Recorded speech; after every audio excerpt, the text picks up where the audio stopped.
4.0, Episode 4 for the last week of April 2007.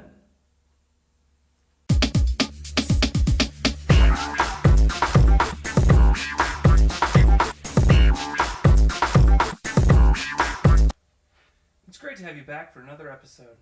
This past week, Mrs. Rundle and I attended the Nebraska Educational Technology Association Conference in Omaha. We brought back some wonderful ideas to enhance the learning here at STAR. Speaking of STAR, this past week we've been testing our reading ability. The students have completed their SRI test and their reading comprehension tests. We will finalize our spring testing with the last math test next week. This assessment covers numbers and operations, including work with multiplication, division, fractions, and estimation. Congratulations to Sam, Betsy, and Kennedy on reading this year's Golden Sower nominated books. These students worked extra hard this year to complete special projects on the books they read. To celebrate their achievement, they will join other students from the district at the administration building on Wednesday, May 2nd. Congratulations again, ladies. In other news, Field Day is fast approaching. Join Mr. Casper and his 8th grade volunteers as we cap off our year with fun and games on the playground. We look forward to seeing you on May 11th.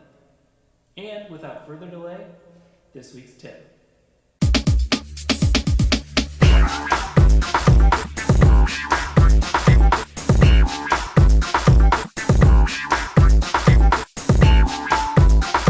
This week's tip is a review of a new division strategy called the forgiving method. The forgiving method of division is an advanced division strategy to be used when you do not know your basic division facts or you're having trouble with your multiplication facts. It relies heavily on the facts that you know and making it as easy as possible to complete the problem.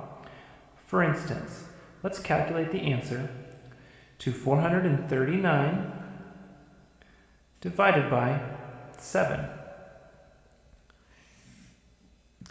The first thought I usually encourage my students to think is, will 7 times 100 go into this equation? No, it will not, so we need to choose a smaller fact. How about 7 times 50?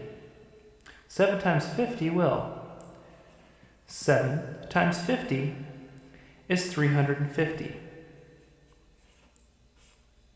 Then I subtract. 9 minus 0 is 9. 3 minus 5 I need to borrow, making that 13. 13 minus 5 is 8. I'm left with 89. My next question is, how many 7s can I get into 89 without going over? I often use the Price is Right analogy, making sure students understand that they need to get a number that is smaller without going over. In my head, I know my 7s up to my 10s, so 7 times 10 will work. 7 times 10 is 70. Then I subtract again. 9 minus 0 is 9, and 8 minus 7 is 1. We've now reduced this large problem down to a very basic division problem. 19 divided by 7. So how many 7s are in 19? Well, I know that 2 7s is 14. I subtract again and get 5. When this number is smaller than the number you're dividing by, you are finished. The remainder for this problem is 5. There are 5 left over. To calculate the whole number answer, I add up the digits on the right. 50 plus 10 plus 2 is 62. The answer to the problem, 439 divided by 7, is 62, remainder 5.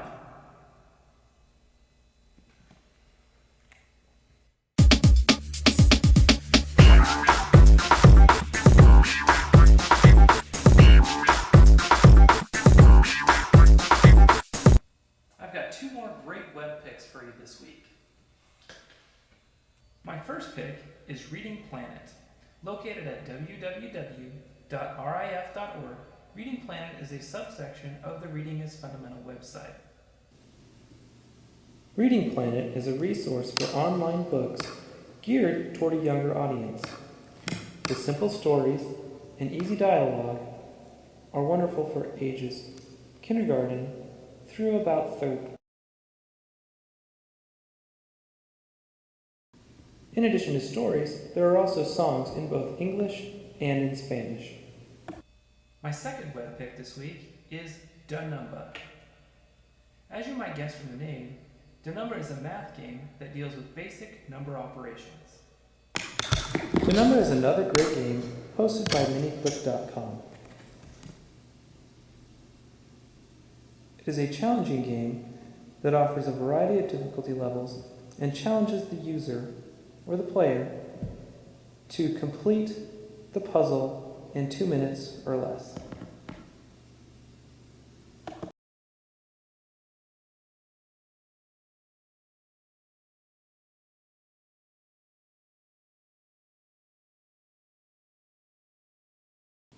This week, I'd like to recommend the book The Castle in the Attic by Elizabeth Winthrop.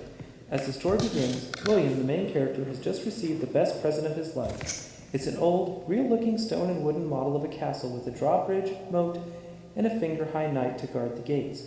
William can't wait to play with the castle, but when he picks up the tiny silver knight, it comes to life in his hands. Sir Simon tells William a mighty story of wild sorcery, wizards, and magic, and suddenly, William is off on a fantasy quest to another land and another time, where a dragon and an evil wizard are waiting to do battle.